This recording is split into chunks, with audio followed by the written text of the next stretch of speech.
Hi guys, ako nga pala si Charlie. Ngayong video naman ay ituturo ko sa inyo step by step kung paano ba i-disable ang auto-update ng Windows 10. Pero bago ang lahat, kung hindi ka pa nakapag-subscribe sa channel ko ay mag-subscribe ka na. And paki-like na rin ang video na to. So tara, simulan natin.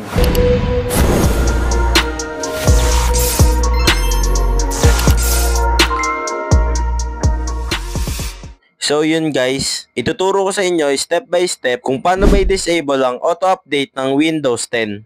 Una ay, bubuksan natin itong Windows na nasa lower left and itatype natin ang run. Then next, magta-type ulit tayo ng temp. Then pag enter natin, lalabas itong files. Continue lang natin tapos lalabas itong mga files. Next naman ay i-delete lang natin ito. Then close. Then i-click lang ulit natin itong Windows. Then type run. Tapos magta-type lang ulit tayo ng %temp%. Then enter. Gaya sa isa, i-delete din natin ito. Kung may matitira, okay lang yan. I-close na lang natin. Then punta ulit tayo dito sa Windows. Tapos magta-type tayo ng services. Tapos click. Then lalabas yan. Tapos i-click lang natin ito. Tapos hanapin natin yung sysmain.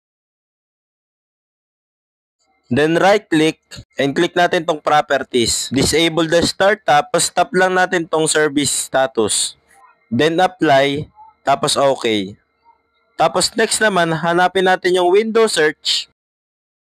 Tapos right click, then properties. Disable ulit natin tong startup type, then stop the service status. Kung mapapansin niyo, bumalik ulit sa running yung service status, stop lang natin ulit ito. Then apply, okay. Next, hanapin naman natin yung Windows Update, right click, then properties. Then disable ulit natin tong startup type. Tapos apply and okay. Tapos i-close na natin ito. Tapos pupunta ulit tayo sa Windows. Then ito-type natin ng command prompt. Then pag lumabas yan, i-run as administrator lang natin ito. Then next, pag lumabas yung administrator, magta-type lang tayo ng netstop wowserve, then enter. Next, magta-type ulit tayo ng netstop bits, then enter. Take note guys, huwag nyo muna i-close ito.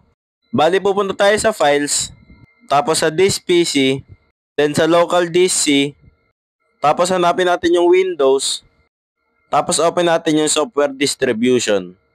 Then pag open natin, i-delete natin itong mga files. Mas maganda ay permanent delete nyo na ito para hindi na pumunta sa recycle. Then next, babalik tayo dito sa administrator. Tapos magta-type ulit tayo ng netstart wowserve, then enter. Next, magta-type ulit tayo ng netstart bits, then enter. Antayin lang natin ito, then okay na yan. Close na natin. Ang last naman na gagawin natin, pupunta ulit tayo sa Windows. Then ito-type natin ng regedit or registry editor. Then lalabas yan. Pupunta lang tayo sa HKey local machine. Then i-click natin yung software. Tapos hanapin ninyo yung policies. Then click nyo tong Microsoft. Tapos open nyo yung Windows. Sundan nyo lang guys, huwag kayo malilito ha. Tapos right click nyo tong Windows. Then new. Tapos key. Tapos i-rename nyo lang ito ng Windows Update. Dapat malaking W tsaka U. Tapos right click nyo ulit ito. Tapos new and key. Rename nyo lang ulit ito ng AU.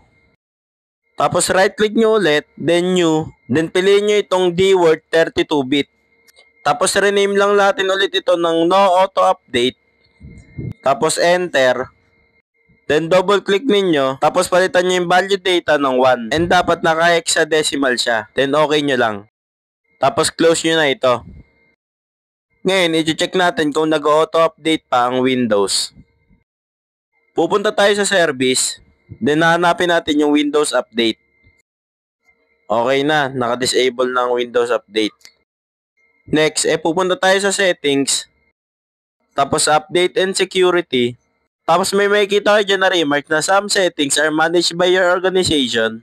Ibig sabihin ay na-disable na natin ang Windows Update. Kung may katanungan pa kayo ay mag-comment na lang kayo sa ibaba. So yun guys, ganun lang kadali i-disable ang auto-update ng Windows 10 na mga PC natin. Sana may natutunan kayo sa video ko ngayon. And kung nagustuhan nyo itong video ay pakilike naman ang video na to. And pakisubscribe na rin ng channel ko para updated ka sa mga ina-upload ko. Yun lang guys, hanggang sa muli. Bye-bye!